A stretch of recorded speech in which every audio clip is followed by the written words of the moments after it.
Nandyal 4th వార్డులో smart కార్డులు పంపిణీ చేసిన మంత్రి ఫరూక్.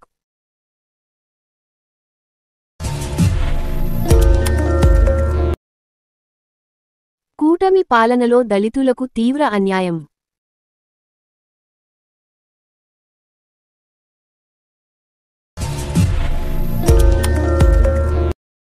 మంత్రి ఎన్ఎండి ఫరూక్ గారిని మర్యాదపూర్వకంగా కలిసిన ఎంఆర్పీఎస్ జాతీయ అధ్యక్షులు ఆర్జే ప్రకాష్ మాదిగ.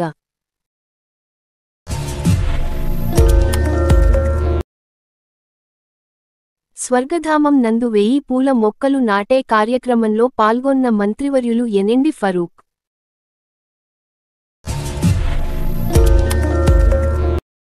బేతంచెర్ల పార్టీకి పునాది లాంటి వాళ్లు కార్యకర్తలు మాజీ మంత్రి బుగ్గన రాజేంద్రనాథ్ రెడ్డి.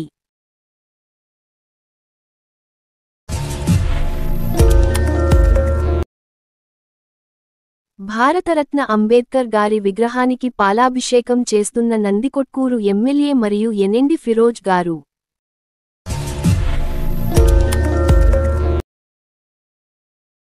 నంద్యాల 3 టౌన్ సిఇ కంబగిరి రాముడుపై సుండిపెంట పాత్రికేయులు నిరసన.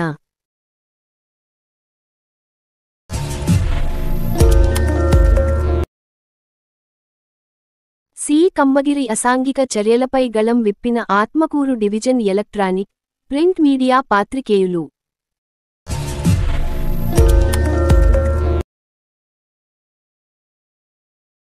వైద్యుల సాహస సైకిల్ యాత్రకు ఎంపీ డాక్టర్ బైరెడ్డి సబరి ఘన స్వాగతం.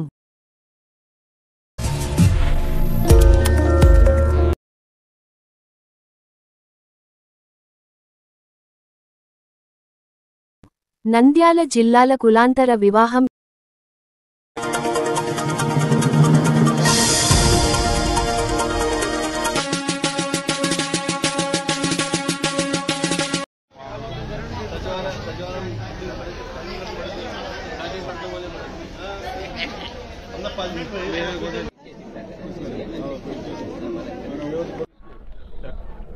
నెక్స్ట్ సబీరా నసిమోన్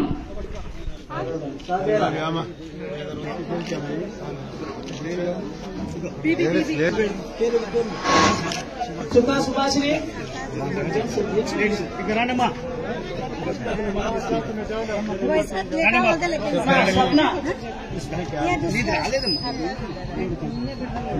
చిన్న అంశం మీద పరిపూర్ణమైన అవగాహన కలిగి మనకు ఉన్నతమైన మార్గదర్శకాలు ఇస్తూ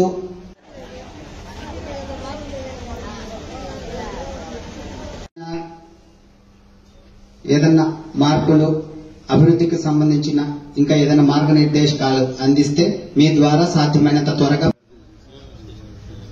నేత ఈరోజు తమ అమూల్యమైన సమయాన్ని ఇక్కడ కేటాయించి మన సమస్యలను తెలుసుకొని మనకు కావలసిన అన్ని సహాయ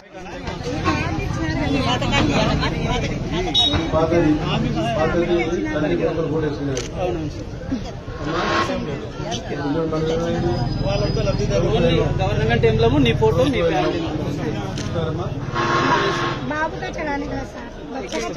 తండ్రి కొడుకుల ఫోటో ప్రభుత్వం ఇచ్చేదాన్ని తండ్రి కొడుకుల ఫోటో అదే చెప్పేది.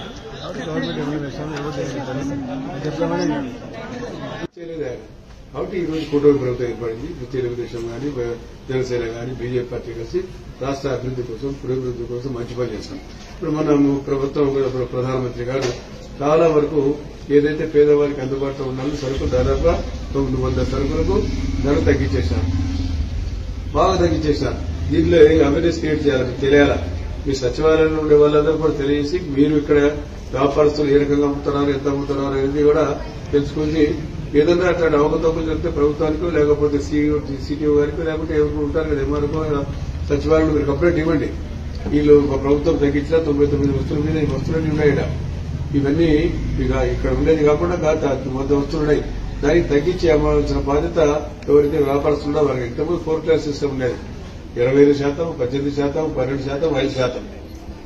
ఇప్పుడు అవేం తీసేసి 12, 5% 0, 12, 18 రెండే. కాబట్టి ఇవన్నీ మీరు చెప్పాల్సిన అవసరం ఉంది. కాబట్టి ఈ ప్రభుత్వం ఇవన్నీ ఉన్నాయి. ఆటో రిక్షా వాళ్లకు వాళ్ళు గగ్గోలు పెట్టారు. మాకు ఉచిత బస్సు మహిళలకు ఏర్పాటు చేస్తే మాకు ఆటోలు ఎక్కేటోళ్ళు చేస్తారు. అంటే ప్రభుత్వం వల్ల గుర్తించి వారికి సంవత్సరానికి మళ్ళా 15,000 రూపాయలు ఉచితంగా ఇవ్వడం జరుగుతుంది. ఈ రకంగా అందరినీ అన్ని మతాల వరకు అభివృద్ధి చేయాలా. ఈ అభివృద్ధిని గురించి అడిగారు, మంచి కార్యక్రమం చేయాలా. ఇదే కాదు, నంద్యాల కూడా ఇంకా చాలా పనులు చేసేట్టున్నాయి. నీటి సమస్య ఉంది. మన నీళ్లు, నంద్యాల నుంచి నీళ్లు రాష్ట్రంలో ఏ జిల్లాలో లేదు. అంత వెసులుబాటు మన జిల్లాకు ఉంది. మనకు అంతా కృష్ణమ్మ తల్లి మన తలాపురం పోతా ఉంది. ఆ నీళ్లను మళ్లించి మనం ఈ నీటిని ఎక్కడి వరకు తీసుకుపోతున్నాం, కుప్పం వరకు తీసుకుపోయినాం. చంద్రబాబు నాయుడు గారు 735 కిలోమీటర్ల కుప్పం వరకు తీసుకోవడం అనేది చిన్న విషయం కాదు. ఆ ప్రాంతాల్లో అంతా ఎప్పుడు కూడా నీళ్లు వచ్చుకునే ప్రాంతాలే.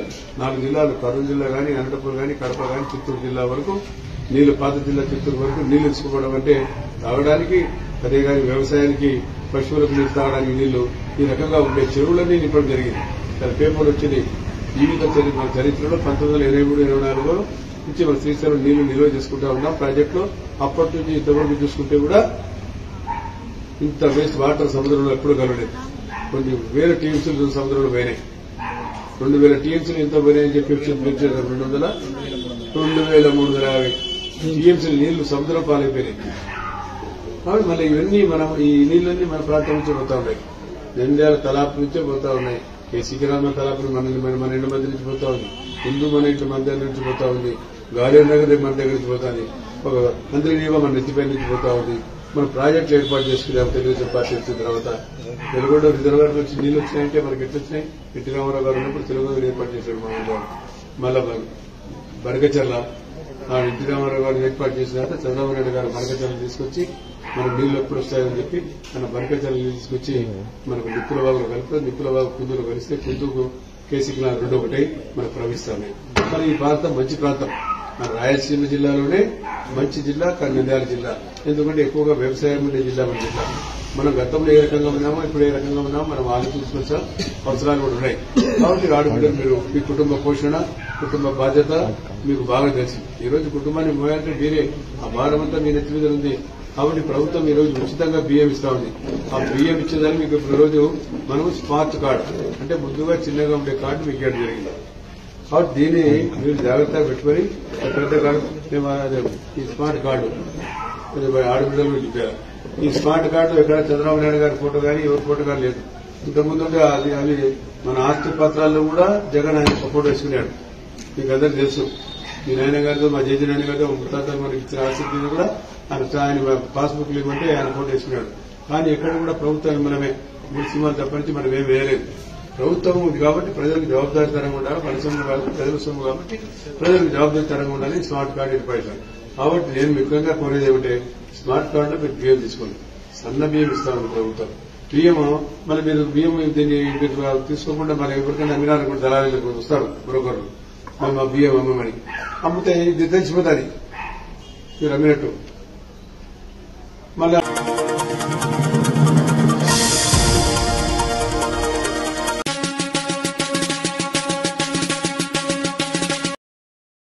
కోర్స్ అనే పేరుతో, ఏం పేరు?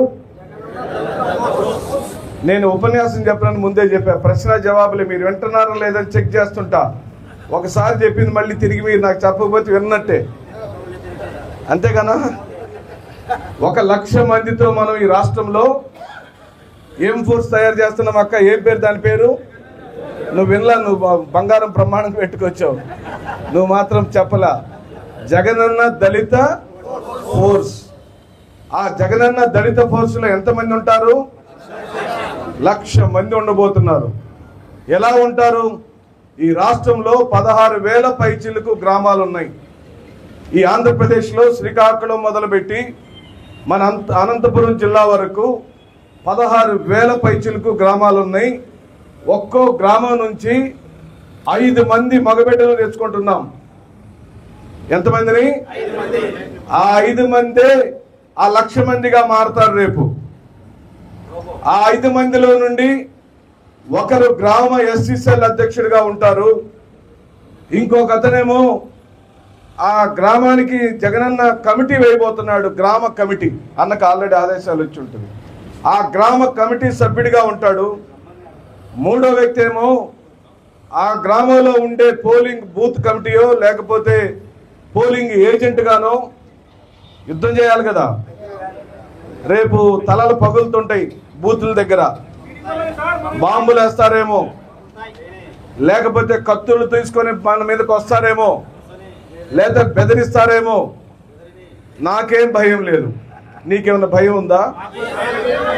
నేను నమ్మిన లక్ష్యం పట్ల నాకేం భయం లేదు. నా తల నిలువున పగిలిన, అక్కడ కత్తులతో పొడిచిన పోలింగ్ బూతులలో మాత్రం వైఎస్ జగన్మోహన్ రెడ్డికి పడాల్సిన ఓట్లు పడేదాకా నిలబడే వెళ్ళి చేరుతాం. ఈ లక్ష్య సైన్యం యొక్క ముఖ్య ఉద్దేశం అదే. నేను శుద్ధి చెప్పనని ముందే చెప్పాను. మీకు అర్థం కాని భాష అసలే మాట్లాడను.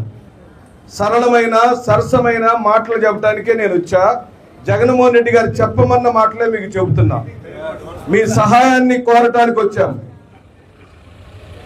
నీకున్న ఆత్మవిశ్వాసాన్ని చదిరిపోకుండా ఉండటానికి మేమున్నాను అని చెప్పడానికి వచ్చాం.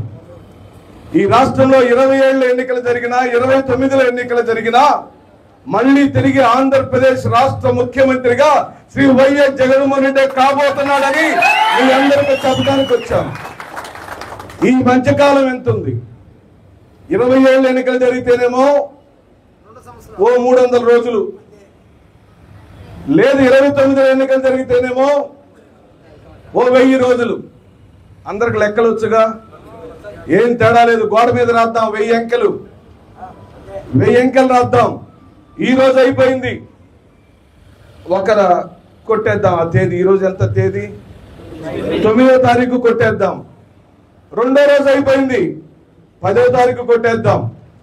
కానీ 999వ రోజు వచ్చిన రోజు మాత్రం ఈ రాష్ట్రంలో తెలుగుదేశం పార్టీ వాళ్ళు ఉండాలో లేదో మనం తేల్చుకుందామని చెప్పి చెప్పడానికి వచ్చాం. ఇది యుద్ధం. ఈ యుద్ధం నీదే. జగన్మోహన్ రెడ్డి నీ కోసమే ఈరోజు నిలబడ్డాడు. తండ్రి చనిపోయిన తదుపరి సోనియా గాంధీ జైలు పాలు చేస్తే నువ్వు మా పార్టీలోకి రా, ముఖ్యమంత్రి చేస్తాం రోసీ తర్వాత అంటే నీ ముఖ్యమంత్రి ఎంత, నువ్వెంత నాకు అవసరం లేదు. నా తండ్రి మరణం కోసం, మరణించినటువంటి వాళ్ళ కోసం నేను ఊరు వాడా తిరుగుతానన్నాడు. దాని పేరే ఓదార్పు యాత్ర. ఆ ఓదార్పు యాత్ర చేశాడని పార్టీ నుండి సస్పెండ్ చేసేసింది మహాతల్లి. ఏం పేరు ఆ పేరు? వాళ్ళ పార్టీ ఉందా? పాపం చేస్తే పార్టీ బతికిద్దా? సర్వనాశనం అయిపోయారు. ఒక్క ఆంధ్రప్రదేశ్ లో కాదు, మొత్తం భారతదేశంలోనే కాంగ్రెస్ పార్టీ జగన్మోహన్ రెడ్డి గారికి చేసిన అన్యాయం కోసం, వైఎస్ రాజశేఖర రెడ్డి గారి యొక్క మరణంలో ఏం పాపం దాగిందో నాకైతే తెలియదు. కానీ మనందరి యొక్క ఆత్మల యొక్క క్షోభని, చనిపోయిన ఆత్మల క్షోభని కొట్టుకున్నారు, మట్టి కొట్టుకుపోయారు. ఎక్కడున్నారో తెలియదు. రేపు 29లో కూడా ఎవడెవడైతే వైఎస్ఆర్ కాంగ్రెస్ పార్టీ యొక్క తల పగలగొడతాడో ఇప్పుడు వాడిని ఆంధ్రప్రదేశ్ లో ఉంచడానికి వీలే లేదు. రేపు ఎన్నికలు అయిపోయిన తదుపరి రిజల్ట్ రోజు వచ్చింది. నేనైతే దేవుణ్ణి ప్రతిరోజు ప్రార్థన చేసుకుంటున్నా, అయ్యా ఆ తేదీ వరకు నన్ను బతికించు. ఏ తేదీ? ఏ తేదీ? 29 ఎన్నికల రిజల్ట్ వచ్చే రోజు ఉదయాన్నే 5 గంటలకే లెగవాలి, దేవుణ్ణి గట్టిగా ప్రార్థించాలి. 9:30, 10 గంటలకి ఒక ఫెయిల్యూర్ వచ్చేస్తుంది ఈ రాష్ట్రంలో. ఏమొచ్చిందక్క? ఒక అంచనా వచ్చేసింది రాష్ట్రంలో అధికారంలోకి ఎవరు రాబోతున్నారని. నేను చెబుతున్నా, వెంకటేశ్వర స్వామి సాక్షిగా, యేసు ప్రభు సాక్షిగా, బాబాసాహెబ్ అంబేద్కర్ యొక్క సాక్షిగా, మనం నమ్మిన వైఎస్ రాజశేఖర రెడ్డి సాక్షిగా ఈ రాష్ట్రంలో తెలుగుదేశం పార్టీ వాడు రిజల్ట్ రోజున 10 గంటలకి రాష్ట్రంలో ఉంటే ఒట్టు తెలుగుదేశం పార్టీ వాడు ఎవడెవడైతే విర్రవీగుతున్నాడో, ఎవడెవడైతే వైఎస్ఆర్ కాంగ్రెస్ పార్టీ మీద కత్తి లేపాడో, కర్ర లేపాడో, మీసం మీద మెలేసి ఒక్కసారి నిలబడి చెప్పండి వచ్చేది జగన్మోహన్ రెడ్డేనని. జగన్మోహన్ రెడ్డిని మళ్ళీ ముఖ్యమంత్రి చేసుకోవడం కోసం నువ్వే త్యాగమైన చెయ్యి, ఏ పాపం లేదక్క. నువ్వే త్యాగమైన చేయన్నా. అదిగో తమ్ముడి మీద 6 కేసులు వచ్చినాయట అన్న కాటసారి గారు చెప్పాడు. ఏం పేరు? సురేష, రమేష్ మీద తమ్ముడు కేసులు పెట్టించుకోండి అన్న. నేను మిమ్మల్ని మనవి చేస్తున్నా, పోయిన సభలో కూడా మిమ్మల్ని అడిగా, ఎవరి మీద ఎక్కువ కేసులుంటే వాళ్ళకే ఎక్కువ పదవులు. ఏంటి మన మధ్యలో అండర్స్టాండింగ్ ఏంటి? ఎవరి మీద ఎక్కువ కేసులుంటే వాళ్ళకే రేపు అన్ని ఎక్కువ పదవులు. కేసులు లేకుండా తప్పించుకున్నారా? మీరు సరిగ్గా పనిచేయనట్టే. తెలుగుదేశం పార్టీ నమ్ముతున్న సిద్ధాంతం మనం భయపెట్టాలని. ఏంటి వాళ్ళు ఎలా గెలిచారో మనందరికి తెలుసుగా. ఏమైనా మోసం చేసి గెలిచారు. మిషన్లతో ఆడాడు, ఢిల్లీ వాళ్ళు ఆడారు, ఏం ఆటలాడారు, కానీ గెలిచారు. గెలిచాడు సరిగా పరిపాలించాలిగా, అంతేనా కాదా? ఓకే, మరి మన జగనన్న ఎందుకు గెలిపించాలి? ఇప్పుడు మనం జగనన్న అంటే ప్రేమ, అంతేనా? మరి అన్నం తినాలిగా మనం. చంద్రబాబు నాయుడు ఇస్తున్నాడు ఆ పథకాలు. ఓకే, మీ అందరికి లెక్క చెప్తా. అక్క, మీరు బట్టలు ఉతుకునే దగ్గర, టీ పెట్టే దగ్గర, అన్నోళ్ళతో మాట్లాడే దగ్గర, పిల్లలు బడికి పంపించే దగ్గర, తమ్ముళ్ళు మీరు ఆటోల దగ్గర, రిక్షాల దగ్గర, టీ బంకుల దగ్గర ఒక సంఖ్య చెప్పండి. వైఎస్ జగన్మోహన్ రెడ్డి గారు ఈ రాష్ట్రంలో మాలలకు, మాదిగలకు, రెల్లి కులస్తులకు అక్షరాల 5 సంవత్సరాల కాలంలో 70,000 కోట్ల రూపాయలు పంచాడు. ఎంత పంచాడు? అమ్మాయి లాస్ట్ వాళ్ళు చెప్పాలి, అందరు చెప్పాలి ఒకసారి. 5 సంవత్సరాల్లో జగన్మోహన్ రెడ్డి గారు మాలా, మాదిగ, రెల్లి కులస్తులకు ఎంత పంచాడు? 70,000 కోట్లు పంచాడు. అన్నాడుగా ఇందాక, జగన్మోహన్ రెడ్డి గారి డబ్బులా లేకపోతే మన డబ్బులా? మన డబ్బులు, ప్రజల డబ్బులు ప్రజలకే ఇచ్చేసాడు మహానుభావుడు. ఓకే, ఆయన ఇచ్చాడు. ఇప్పుడు ఈయన ఇవ్వట్లా, ఇస్తున్నాడా? సూపర్ 6 వచ్చిందా? మీడియా సోదరులు కూడా చెప్పాలి, రికార్డ్ చేయండి బాగా. సూపర్ 6 ఇచ్చాడా? లేదు. ఇచ్చాడు ఒకటి పథకం, ఫ్రీ బస్సు. ఫ్రీ బస్సు మీకే, దాంట్లో మగాళ్ళకి లేదు అవకాశం. ఏమక్క, నువ్వు ఏ ఊరక్క? మంది నంద్యాలక్క. నువ్వు కర్నూలు ఎన్నిసార్లు వెళ్ళొచ్చావు? నీకు సంబంధమే లేదు. ఏమక్క, నీదే ఊరు? ఆళ్ళగడ్డ. పక్కూరికి బస్సులో ఎన్నిసార్లు తిరుగుతుంటావు? రోజు ఒకసారి వెళ్ళొస్తావు. ఏం పని మీద వెళ్తావు? నువ్వు వెళ్తావు అక్క? నీకే సంబంధం లేదు. ఆర్టీసీ బస్సులో రోజు ప్రయాణం చేసే ఆడవాళ్ళు ఎవరు? ఎవరైనా? ఉద్యోగస్తులు వెళ్తుంటారు, లేదా వ్యాపారస్తులు వెళ్తుంటారు. మాలా, మాదిగా ఆడవాళ్ళకి ఏమైనా సంబంధం ఉందా? అన్న ఫ్రీ బస్తో మాకే సంబంధం లేదు. ఈ రాష్ట్రంలోని మాలా, మాదిగా ఆడవాళ్లకు ఫ్రీ బస్సుతో సంబంధమే లేదు. నీకు ఏ లాభం లేదు. పోయినసారి ఏమో అన్ని ఇచ్చిన డబ్బులు 1,00,000, 2 లక్షలు, 1,70,000. మీ దొంపల దగ్గర ఎన్ని పథకాలు తీసుకున్నారక్క? డబ్బులే డబ్బులు. నేను ఆ ఏటీఎం కార్డులు అంట మగాళ్ళకి ఇండక్క, వాళ్ళు బాధపడుతున్నారు. ఎన్నో సభల్లో నేను చెప్పా, నేను ఎమ్మెల్యేగా ఉన్నప్పుడు. ఒక్కరు ఇచ్చారక్క మీరు. ఇప్పుడు ఏమైంది మీ గతి? జగనన్న ఉన్నప్పుడేమో మీరు మొత్తం బంగారాలు, ఆటో, స్కూటర్లు, బంగారు దిద్దులు, గొలుసులు, టీవీలు, ఫ్రిడ్జ్లు ఎన్నో కొన్నారు. ఇప్పుడేమో ఎన్ని మళ్ళీ తిరిగి అమ్ముతున్నారంటగా. చంద్రబాబు నాయుడు పరిపాలనలో మొత్తం పోయిన మిత్రమా. ఓకే, రెండో పథకం ఆయన చెప్పాడు, సిలిండర్ల పథకం. మీ అందరికి వచ్చినాయి అక్క సిలిండర్లు? చేతులు ఇట్టు టూపు రాకపోతే అబ్బాయి సిలిండర్లు ఎంతమందికి వచ్చినాయి? అడుదిప్పు, కెమెరాలు అడుదిప్పు అబ్బాయి. ఎంతమంది సిలిండర్లు వచ్చినాయి? దళితులకి సిలిండర్ పథకంతో సంబంధమే లేదు. మూడో పథకం పెన్షన్. ఈ రాష్ట్రంలో చంద్రబాబు నాయుడు చేసే ద్రోహం మీరందరూ అర్థం చేసుకోవాలి. చంద్రబాబు నాయుడికి దళితులంటే ఎంత కక్ష ఉందో మీరందరూ అర్థం చేసుకోవాలి. ఒక్క సుధాకర్ బాబు, ఒక్క కాట్సాని రాంభూపాల్ రెడ్డి గారు, ఒక కనకారావు మాదిక్ గారు చెప్పినంత మాత్రాన ఈ పని అవ్వదు. నువ్వు మాట్లాడి తీరాల్సిందే. అందుకే నేను నంద్యాలకు పిలిచాం. ఇది నీ సమస్య అని చెప్పడానికి పిలిచాం. నా ఒక్కరి సమస్య కాదు, ఓ నాయకుల యొక్క సమస్య కాదు. ఈ రాష్ట్ర జనాభాలో 20% మంది ఉన్న మాలా, మాదిగ, రెల్లి కులస్తుల యొక్క సమస్య.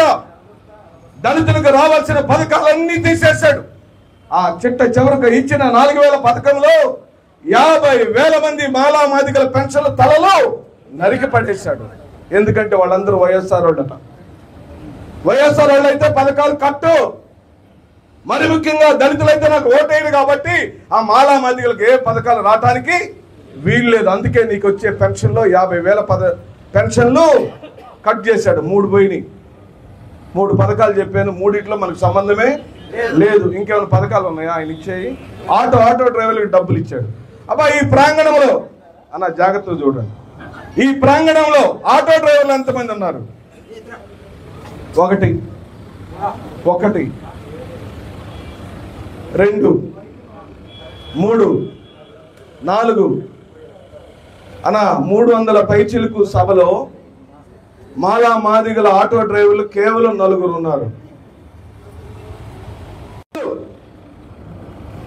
జగన్మోహన్ రెడ్డి కావాలి, జగన్మోహన్ రెడ్డి ముఖ్యమంత్రి అవ్వాలి, ఆయన కోసం నేను తలబగలు కొట్టుకుంటానంటూ మేమేమి ఆశామర్చిగా పిల్ల చేస్తులుగానో లేకపోతే పని పాట లేకలో చెప్పడం లేదు. ఇది మా జీవిత సమస్య, నా బిడ్డల యొక్క చదువు సమస్య, నా ఇంటి యొక్క సమస్య. నేను కడుపు నిండా అన్నం తినాల్సిన సమయంలో నా నోట్లో మట్టి కొట్టే ఈ నారా చంద్రబాబు నాయుడిని గద్దె దింపేదాకా ఈ రాష్ట్రంలోని మాలా మాదిగలు నిద్రపోవడానికి ఏమీ లేదు. ఎట్టి పరిస్థితుల్లో ఊరుకునే ప్రసక్తి లేదు. ఆయన దిగాల్సిందే, వైఎస్ జగన్మోహన్ రెడ్డి ఎక్కాల్సింది. ఎందుకంటే 70,000 కోట్లు పంచాడు కేవలం మాలా మాదిగలకి. 1 సంవత్సరానికి 13,000 కోట్లు పంచాడు. ఎంతండి? ఇప్పటికి చంద్రబాబు నాయుడు పరిపాలన మొదలై ఎన్నాళ్ళు అవుతుంది? 1 సంవత్సరం 6 నెలలు అంటే 18 నెలలు. 1 సంవత్సరం నీ నష్టం ఎంత? 1 సంవత్సరంలో నీ కులానికి జరుగుతున్న నష్టం ఎంత? 13,000 కోట్లు.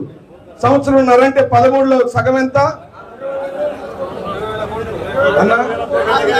సుమారుగా రమారమి మన ముస్లిం సోదరుడు చెప్పాడు, ఈ రాష్ట్రంలోని దళితులకు జరుగుతున్న నష్టం చంద్రబాబు నాయుడు హయాంలో 20,000 కోట్లు అని చెప్పి మీకు మనవి చేయడానికి వచ్చాం.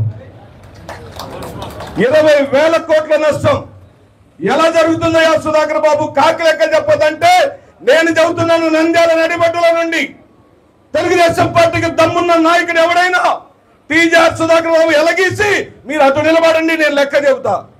నాకు ఎన్ని పథకాలు వచ్చినాయో, ఎన్ని డబ్బులు ఇచ్చాడో, ఆశ్రయం ఎంత ఇచ్చాడో, అమ్మఒడి ఎలా ఇచ్చాడో, చేయూతలా ఇచ్చాడో, ఇళ్ల పట్టాలు ఎట్టిచ్చాడో, ఇళ్లలా కట్టించాడో లెక్క కట్టి టీజీఆర్ సుధాకర్ బాబు అని నేను తెలుగుదేశం పార్టీ మొలతాలు కడిగిన మగవాడు ఎవరైనా వస్తే లెక్క చెప్పి తీరుతాం. మీకెవడికి దమ్ము లేదు, మీకు అసలు మాతో మాట్లాడే దమ్మే లేదు.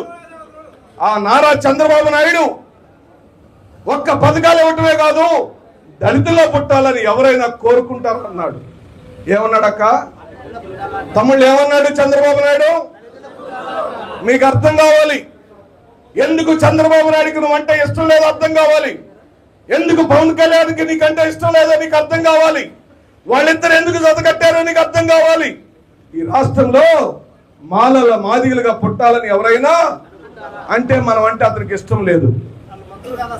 వాళ్ళ మంత్రుల్లోని ఆదినారాయణ రెడ్డి ఆనాటి కేబినెట్ లో ఉన్నవాడు, మీకు చదువుకోవటం రాదురా, మీ దగ్గర వాసన వస్తుంది అని చెప్పాడు. ఇంకొక ఆయన చింతమనేని ప్రభాకర్ ఆనాటి ప్రభుత్వంలో చీపు విప్పు, మీకెందుకురా రాజకీయాలు చేస్తే మేము చేస్తామరా, మీరు కేవలం ఆట బొమ్మల్లాగా మేము చెప్పినట్టు చేయండి రా అంటున్నాడు. కానీ జగన్ ఏం చేశాడు? మన ఆడబిడ్డలకు మొదటి 2.5 సంవత్సరాల సుచరితకు 2.5 సంవత్సరాల తర్వాత తానేటి వనిత గారికి ఏం పదవి ఇచ్చాడు? వాడేమో చింతమనేని ప్రభాకర్. మీకెందుకు రాజకీయాలంటే మన జగన్మోహన్ రెడ్డి మాత్రం మన ఆడబిడ్డలకు హోంమంత్రి ఇచ్చాడు. అది జగన్మోహన్ రెడ్డి అంటే. అందుకే జగన్మోహన్ రెడ్డి ముఖ్యమంత్రి అవ్వాలక్క.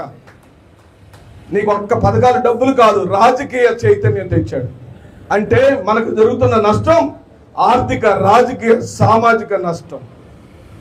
ఈ నష్ట నివారణ జరగాలి. ఎలా జరిగింది?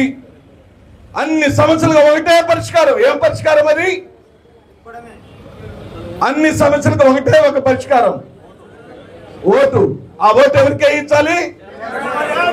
జై జగన్ అనే నినాదాలు ఊరు వాడ మోగాలి. రేపు ఎన్నికలు ఎప్పుడు వచ్చినా ఇదిగో ఈ వేదిక మీద కూర్చున్నా చట్టసభలోకి వెళ్లాల్సిన ప్రతి ఒక్కళ్ళని గెలిపించే బాధ్యత ముందే మనం తీసుకున్నాం. ఈ రాష్ట్రంలో, ఈ దేశంలో ఈ ప్రపంచంలో ఎక్కడ సమస్య ఉంటే ముందు మీసం మీద మెలేసి కథన రంగంలో దిగేది ఎవడు? దళితుడు. ఈ రణరంగంలో నువ్వు ముందు నిలబడాలని, నీకు ముందు వరుసలో గాయాల పాలైనా, తల పగిలినా, రక్తార్పణ చేసైనా మన దగ్గర డబ్బులు ఉండలేకపోవచ్చు, మన దగ్గర బంగారం ఉండలేకపోవచ్చు, మన దగ్గర పెద్ద పెద్ద భవనాలు ఉండలేకపోవచ్చు, మన దగ్గర మంది మార్పులు లేకపోవచ్చు, కానీ గుండెను కోసి జగన్మోహన్ రెడ్డిని గెలిపించుకునే ఉంది అని చెప్పడానికి వచ్చాను. అందుకే మీ అందరినీ రేపు రాబోయే రణరంగంలో మీరు చేయాల్సిన పాత్రలను చెబుతూనే వస్తాం. ఇదే మొదటి సమావేశం. సుధాకర్ బాబు ఇప్పుడు జుట్టు లేకుండా వచ్చాడు. ఒక నెల తర్వాత మళ్ళీ జుట్టు వచ్చింది, మళ్ళీ మర్చిపోమాకండి. ఆ అబ్బాయి అడగమాకండి అన్న. ప్రతి 3 నెలలకి ఎస్సీసీఎల్ సమావేశాలు పెడతాం, మనం కలుసుకుంటూనే ఉందాం. అన్న మాత్రం భోజనం బాగా పెడతాడు. శిల్పారావు గారికి కూడా థ్యాంక్స్ చెప్పండి అయ్యా, అందరికీ థ్యాంక్స్ చెప్పండి అన్న. సుధీర్ అన్న, thank you so much.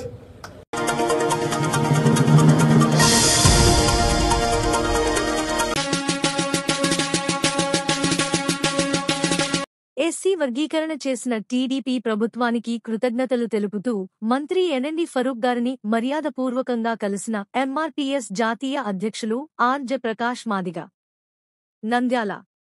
SC వర్గీకరణ చేసిన టీడీపీ ప్రభుత్వానికి కృతజ్ఞతలు తెలుపుతూ మాదిగ రిజర్వేషన్ పోరాట సమితి ఎంఆర్పీఎస్ జాతీయ కమిటీ ఆధ్వర్యంలో నంద్యాల టీడీపీ పార్టీ కార్యాలయం నందు ఆంధ్రప్రదేశ్ మంత్రివర్యులు ఎన్ఎండి ఫరూక్ ని మర్యాదపూర్వకంగా కలిసిన కృతజ్ఞతలు తెలియజేసిన ఎంఆర్పీఎస్ జాతీయ అధ్యక్షులు ఆర్.జె. ప్రకాష్ మాదిగ.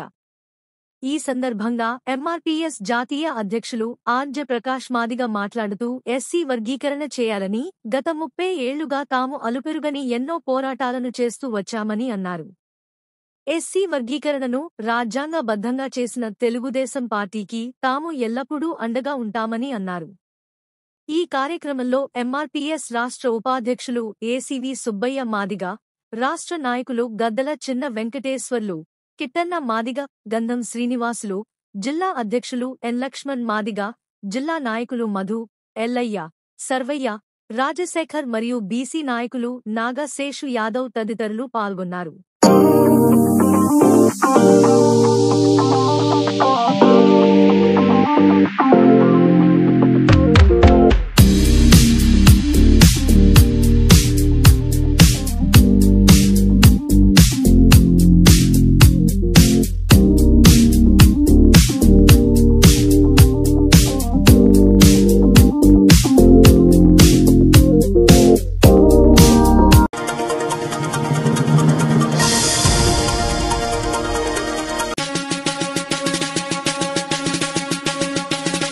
స్వర్గధామం నందు 1000 పూల మొక్కలు నాటే కార్యక్రమంలో పాల్గొన్న మంత్రివర్యులు ఎన్ఎండి ఫరూక్.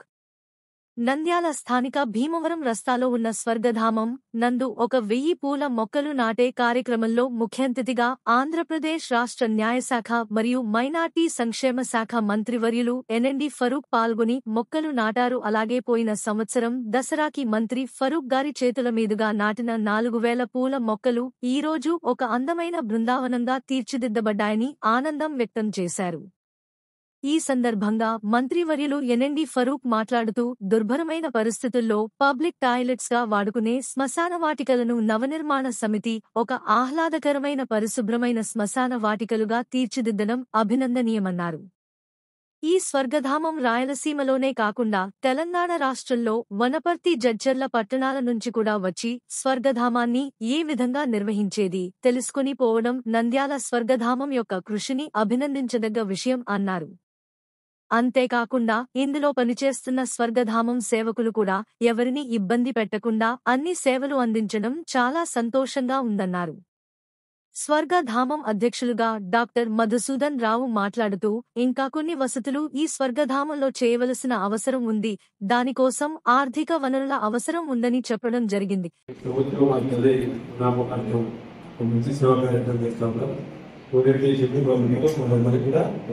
ఉచిత సేవ వెళ్తే ఆయన ఎలా సంవత్సరం 50,000 రూపాయలు ఖర్చు పెట్టి వారికి సరిగ్గా మరి గొడవలు సంతోషం. అదేవిధంగా స్వర్గధామం స్వర్గానికి దారి దీని పేరు కూడా మంచి పేరు పెట్టారు. మంచిదే, ఎందుకంటే మంచి చదువుతున్నాడా కాదు కానీ ఇలా చదువుతున్నాడని కూడా అర్థపడలేదు. ఎంతోమంది దాతలు ఉన్నారు ఇందులో. వాళ్ళ దాతల్లో ఈ ముఖ్యంగా మీరు హిందీ కార్యక్రమం చేయడం చాలా అదృష్టంగా భావిస్తున్నాను. ఎందుకంటే మేమందరం అక్కడే అలల్లో కానీ నేను కానీ సైకిల్ ఇందులో కలిసినప్పుడు పనిచేసిన వాళ్ళం. మరి వారి మొబైల్ గారు ఆయన ప్రతి సేవా కార్యక్రమం పాల్గొంటారు. వాళ్ళకి మంచి విద్యలు అదేవిధంగా నామస్వరాల గురించి చెప్పాల్సి ఇంతగా రాజమండ్రి గురించి చెప్పారు. విశేషాల రాజమండ్రిలో రాజమండ్రిలో గోదావరి గట్టు మీద మంచి ఆహ్లాదకరమైన వాతావరణంలో ఈ స్వాతంత్రం ఏర్పాటు చేశారు. ఆయన నా బాగా గుర్తున్నారు పట్టపాలని చెప్పి ఆయన పేరు, ఆయన పేరే పట్టపాలలు. చూసారా సార్, అది పట్టపాలలు పేరు. ఆయన చాలా ప్రమాణం చేశారు. నన్ను ఎన్నో రామకృష్ణ గారు 10 సంవత్సరాలు ఇంకా మేము ఇద్దరు గారిని కన్వీన్ చేశాం. మంచి పాలిటెక్నిక్ పనిచేస్తాం. పబ్లిక్ గార్డెన్స్ అంత హైజీనిక్ బ్రహ్మాండం ఉంది. తర్వాత ఈ రకమైన అక్కడ వాతావరణం వేరే కట్టినటువంటి వాళ్ళకి ఆ గురుదారి ఎలా వస్తూ ఉంటే ఆ గురుదారి వాతావరణం గాలి అది అది వేరే. ఇక్కడ దాన్ని దృష్టిలో పెట్టుకొని మధుసూదన్ గారు మరి వారి అందరూ కలిసి తాయుడిగా దుర్గంధపూరితమైనటువంటి శ్మశాన వాటికలను మున్సిపల్ కౌన్సిల్ తీర్మానంలో నాగరిమాన సమితికి అప్పగించడం జరిగింది. ఆలోచన ఆయన వెనకల రథసారథులుగా మేమందరము ఎం శివకుమార్ రెడ్డి గారు, deputy chief inspector of factories, Swachh award Rashtriya స్థాయిలో గెలుచుకున్నటువంటి శివకుమార్ రెడ్డి గారు, మేమందరం కూడా కలిసి మొదలు పెట్టాము. ఇక్కడ కరెక్ట్ గా సంవత్సరం సెప్టెంబర్లో చాలా గట్టిమయంగా ఎండతో ఉన్నటువంటి ఈ స్వర్గధామమైన బృందావనంగా 4000 మొక్కలు మన ఫరూక్ గారే పోయిన సంవత్సరం ఇక్కడ మొక్కలు నాటారు. ఆయన నాటిన మొక్కలు ఒక సంవత్సరం వాటి ఫస్ట్ బర్త్డే ఈరోజు జరుపుకుంటున్నాయి. మళ్ళీ ఈరోజు 1000 మొక్కలను మేము మొదలు పెట్టాము. ఇందులో ముఖ్యంగా నేను చెప్పదలుచుకున్నది ఏంటంటే ఇక్కడ వసతులు సౌకర్యాలను చూసి నంద్యాల స్వర్గధామము ఒక మంచి అంత్యక్రియలకు ఉపయోగపడేది. మినిస్టర్ గారు ఎప్పుడు చెప్తూ ఉంటారు, మనిషి భక్తి ఉంటే, సాయి భక్తి ఉంటే షిర్డీకి, వెంకటేశ్వర స్వామి భక్తి ఉంటే తిరుపతికి, శివుడి మీద భక్తి ఉంటే శ్రీశైలం వెళ్తాం. కానీ చనిపోయిన తర్వాత మనిషి రావాల్సిన ఒకే ఒక స్థలం ఇక్కడ, అంటే ఈ శ్మశాన వాటిక. అటువంటి శ్మశాన వాటికను ఒక మంచి వసతులు, ఆ వసతులు అందరినీ చూస్తూనే ఉన్నాడు. ముందు ఉన్నటువంటి 3 ఎకరాల్లో ఇది అంత్యక్రియలు జరిగే స్థలం కాదు, ఒక ఉద్యానవనంగా తీర్చిదిద్దాం. 12 రాష్ట్రాలకు 12 మొక్కలు, 27 నక్షత్రాలకు 27 మొక్కలతో రాష్ట్రం నక్షత్రవనం ముందు ఒక బృందావనం మొదలు పెట్టాము.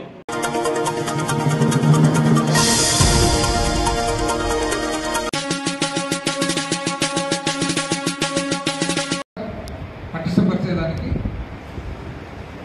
వివిధ కమిటీలు వేయడం గురించి ఏదైనా కానీ రాజకీయ పార్టీ పునాది కార్యకర్తల నుంచి వస్తుందన్నమాట. ఆ తర్వాత క్రమక్రమంగా రాష్ట్ర స్థాయి వరకు పోయి ఆ సంస్థ ద్వారా రాజకీయాల్లో మనం పాల్గొనడము, ఆ సంస్థ ద్వారా రాజకీయాల్లో ఉంటూ మనకు ఏదైతే ప్రజలకు మంచి పరిపాలన ఉంటుందో అది ప్రజలకు మంచి పరిపాలన ఇవ్వాలంటే ఎక్కడి నుంచి మనం అధికారంలో ఉండాలి.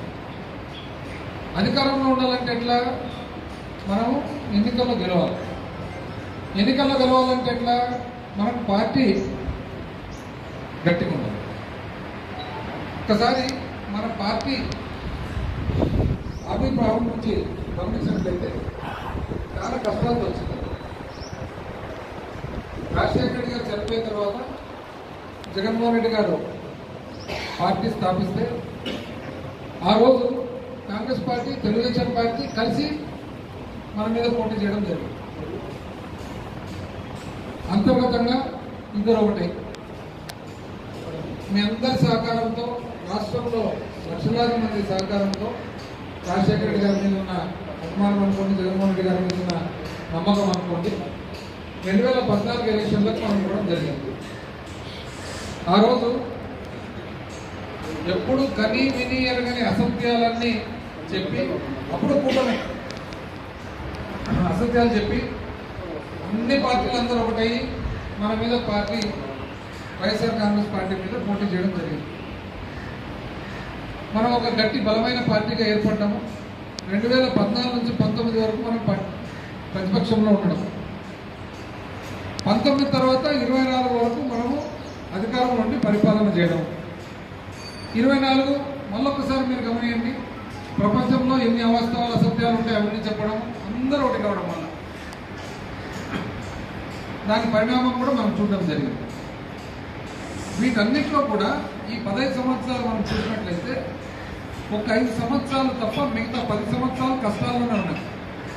ఈ 5 సంవత్సరాలు కూడా 2 సంవత్సరాల వల్ల కోవిడ్ వల్ల కష్టాల్లోనే ఉన్నాం.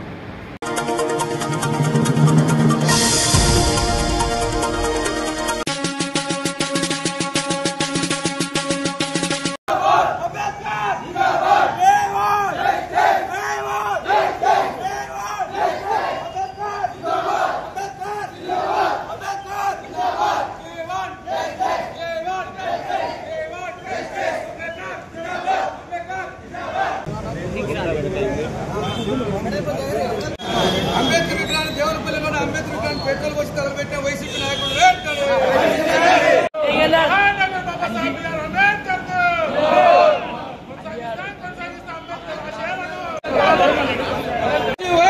వైఎస్ జగన్మోహన్ రెడ్డి బహిష్కరించాలి. వైఎస్ జగన్మోహన్ రెడ్డి కొనసాగిద్దాం డాక్టర్ బాబాసాహెబ్ అంబేద్కర్ ఆలోచన విధానాన్ని. కూటమి ప్రభుత్వ నాయకుల ఐక్యత. దేవులపల్లిలోనే వైసీపీ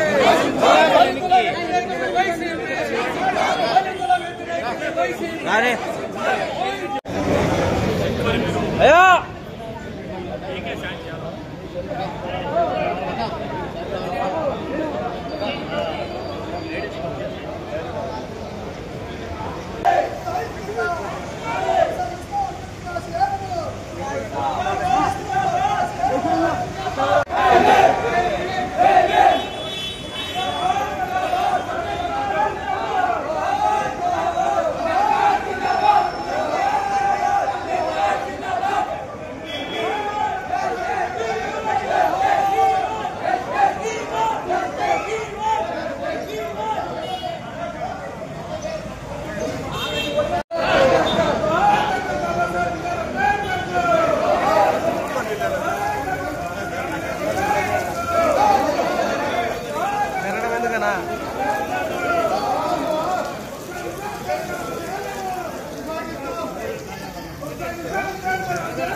అంబేద్కర్ విగ్రహంపై దాడి చేసిన దోషులారా, ఖబర్దార్ అంబేద్కర్ విగ్రహంపై దాడి చేసిన దోషులారా.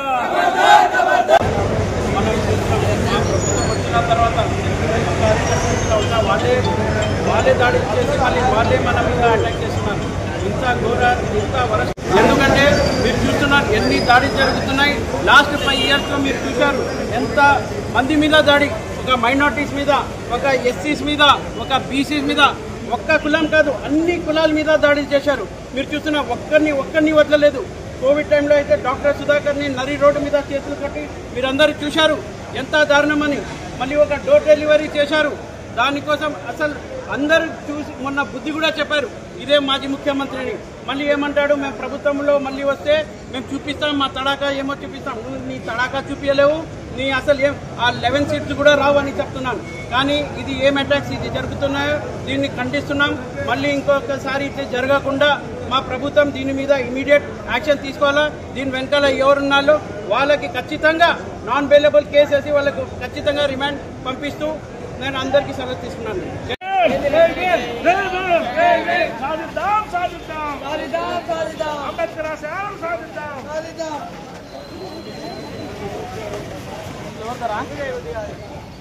అందరికీ చూడండి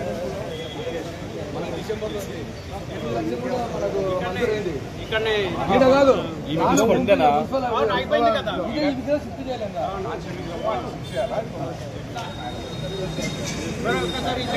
ఒకసారి చెప్పండి.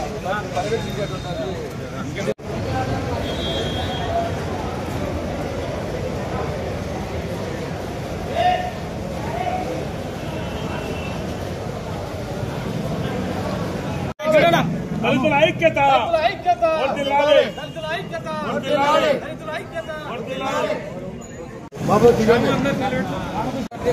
రే బాబు అడుగు మొత్తం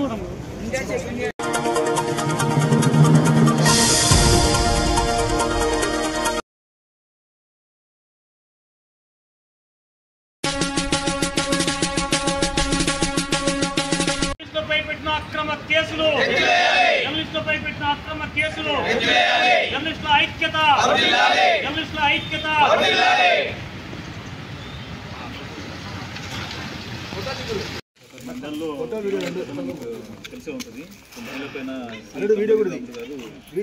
తీస్తున్నాం. దురాగతాలకు వ్యతిరేకంగా వార్తలు రాసినందుకు విలేకరులపై కేసు ఇది దీన్ని తీసుకెళ్ళి విలేకరులపైన పెట్టిన అక్రమ కేసుకున్నాం.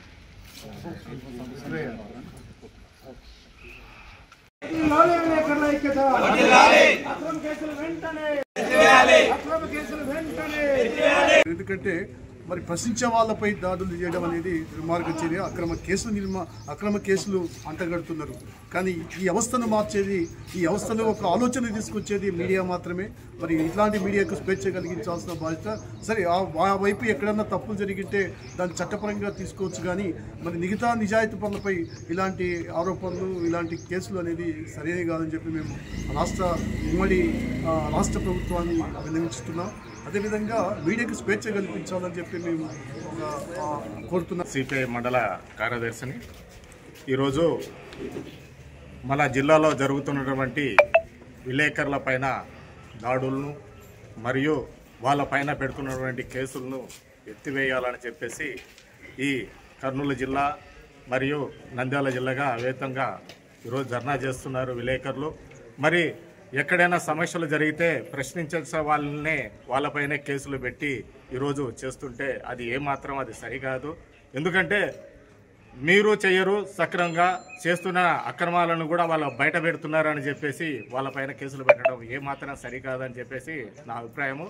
ఎందుకంటే నిజంగా వాళ్ళు అక్రమాలే చేసి ఉంటే వాళ్ళపైన ఎక్కడన్నా దౌర్జన్యమే చేసి ఉంటే వాళ్ళపైన ఖచ్చితమైన చర్య తీసుకుంటానికి ఎక్కడ కూడా ఏ విలేకరులు కూడా దుర్మార్గానికి పాల్పడరు.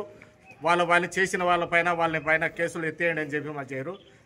నిజాయితీగా పనిచేస్తున్న వంటి వాళ్ళపైన మీరు చేయటం ఏమాత్రం కరెక్ట్ కాదని చెప్పేసి సిపిఐ పార్టీగా ఈరోజు వాళ్ళకి విలేకరులకి మద్దతు తెలుపుతూ వివరించుకుంటున్నాను.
ఎత్తివేయాలి విలేకరులపై క్రిమినల్ కేసులు, ఎత్తివేయాలి విలేకరులపై క్రిమినల్ కేసులు, ఎత్తివేయాలి విలేకరుల ఐక్యత, విలేకరుల ఐక్యత, జర్నలిస్టుల ఐక్యత, జర్నలిస్టుల ఐక్యత.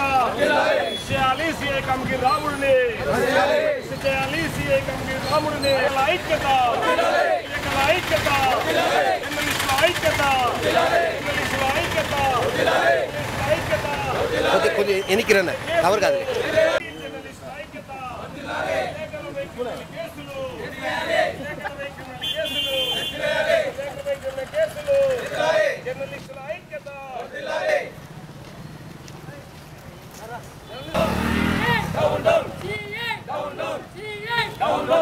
దిల్లాలి జర్నలిస్టుల ఐక్యత, దిల్లాలి జర్నలిస్టుల ఐక్యత.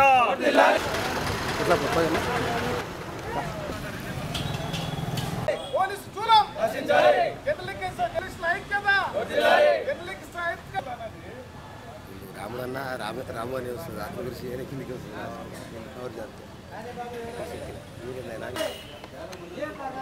జర్నలిస్టుల ఐక్యత, కేసులు, పెట్టే అక్రమ కేసులు. మా జర్నలిస్ట్ మీద ముగ్గురు మీద కేసులు బనాయించడం జరిగింది. ఇది పూర్తిగా మేము భావిస్తున్నాం. అలాంటి తప్పుడు కేసులు ఎత్తివేసి మా జర్నలిస్ట్ మీద కేసులు నిర్వహించాలని చెప్పి మీకు వినతి పత్రాన్ని ఇస్తున్నాం మేడం. దయచేసి ప్రభుత్వం అయిపోగొట్టండి.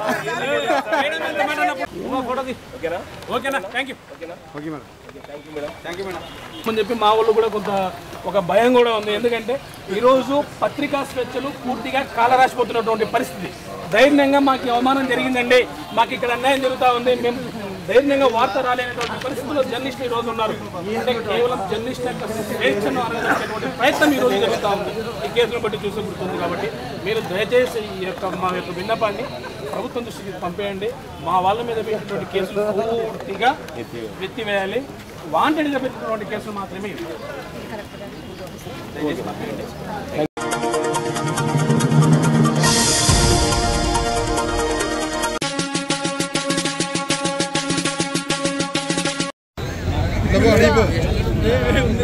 ఈ కార్యక్రమాన్ని కాశ్మీర్ నుండి కన్యాకుమారి ఇప్పటికి దాదాపు 3000 కిలోమీటర్లు సైకిల్ పైన ప్రయాణం చేస్తూ అందరు డాక్టర్స్ ఒక అవగాహన కార్యక్రమం ఏంటంటే ఇది క్యాన్సర్ అవేర్నెస్ కానీ లేదంటే మనకు హెల్త్ చాలా ఇంపార్టెంట్ అని చెప్పి ఒక అవేర్నెస్ ప్రోగ్రామ్ మీద వీళ్ళందరూ కూడా మహిళలు, ముఖ్యంగా మహిళలు ఎక్కువ శాతం ఉన్నారు. వాళ్ళు సైకిల్ చేయడం అనేది ఎంతో గొప్ప విషయం. వాళ్ళను ఎంకరేజ్ చేయడానికి అని చెప్పి వాళ్ళని రోజు అందరూ కూడా రిసీవ్ చేసుకొని ఈరోజు ముందుకు వెళ్ళాలి. క్యాన్సర్ ఇది ఏంటి అంటే క్యాన్సర్ ముఖ్యంగా మన కర్నూలు నంద్యాలలో highest cancer patients. BP, sugar ఎంత కామనో మన క్యాన్సర్ కూడా అంతే కామన్. అందుకు ఒక అవగాహన కార్యక్రమం రోజు పొల్యూషన్ అయితేనేమి, వాళ్ళ తినే తిండిలో అయితేనేమి ఎన్నో మార్పులు వస్తున్నాయి. కాబట్టి క్యాన్సర్ అనేది చాలా ప్రతి కుటుంబంలో ఒకరికి ఎఫెక్ట్ అవుతుంది. ఇది ముందుగానే స్క్రీనింగ్ చేసుకొని, ముందుగానే పరీక్షలు చేసుకొని ప్రతి సంవత్సరము ఎవ్రీ సంవత్సరం బాడీ చెకప్ చేసుకుంటూ మిమ్మల్ని మీరు కాపాడుకోవాలని చెప్పి ఒక అవేర్నెస్ కార్యక్రమాన్ని తీసుకెళ్ళి వీళ్ళకి సపోర్ట్ ఇస్తూ మేము వీళ్ళను ఆహ్వానించడం జరిగింది. నెక్స్ట్ వీళ్ళు కన్యాకుమారి వరకు ధన్యవాదాలు.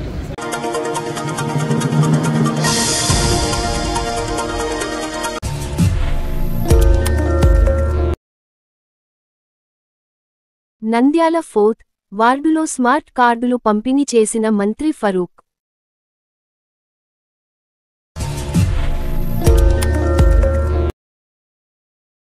కూటమి పాలనలో దళితులకు తీవ్ర అన్యాయం.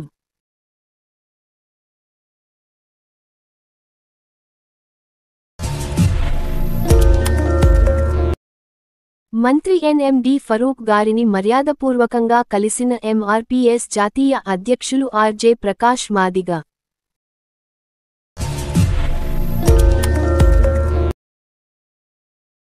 స్వర్గధామం నందు 1000 పూల మొక్కలు నాటే కార్యక్రమంలో పాల్గొన్న మంత్రివర్యులు ఎన్ఎండి ఫరూక్.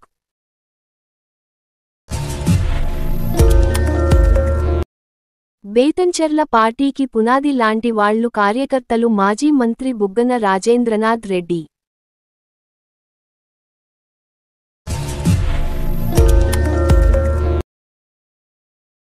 భారతరత్న అంబేద్కర్ గారి విగ్రహానికి పాలాభిషేకం చేస్తున్న నందికొట్కూరు ఎమ్మెల్యే మరియు ఎనెండి ఫిరోజ్ గారు.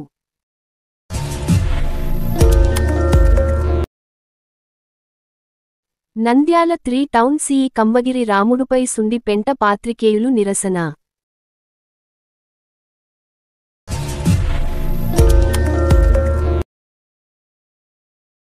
సిఇ కంబగిరి అసాంఘిక చర్యలపై గళం విప్పిన Atmakur division electronic, print media పాత్రికేయులు.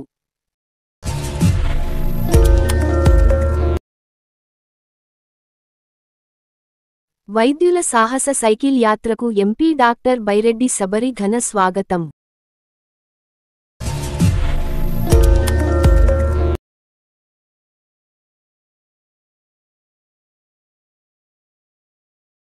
నంద్యాల జిల్లాల కులాంతర వివాహం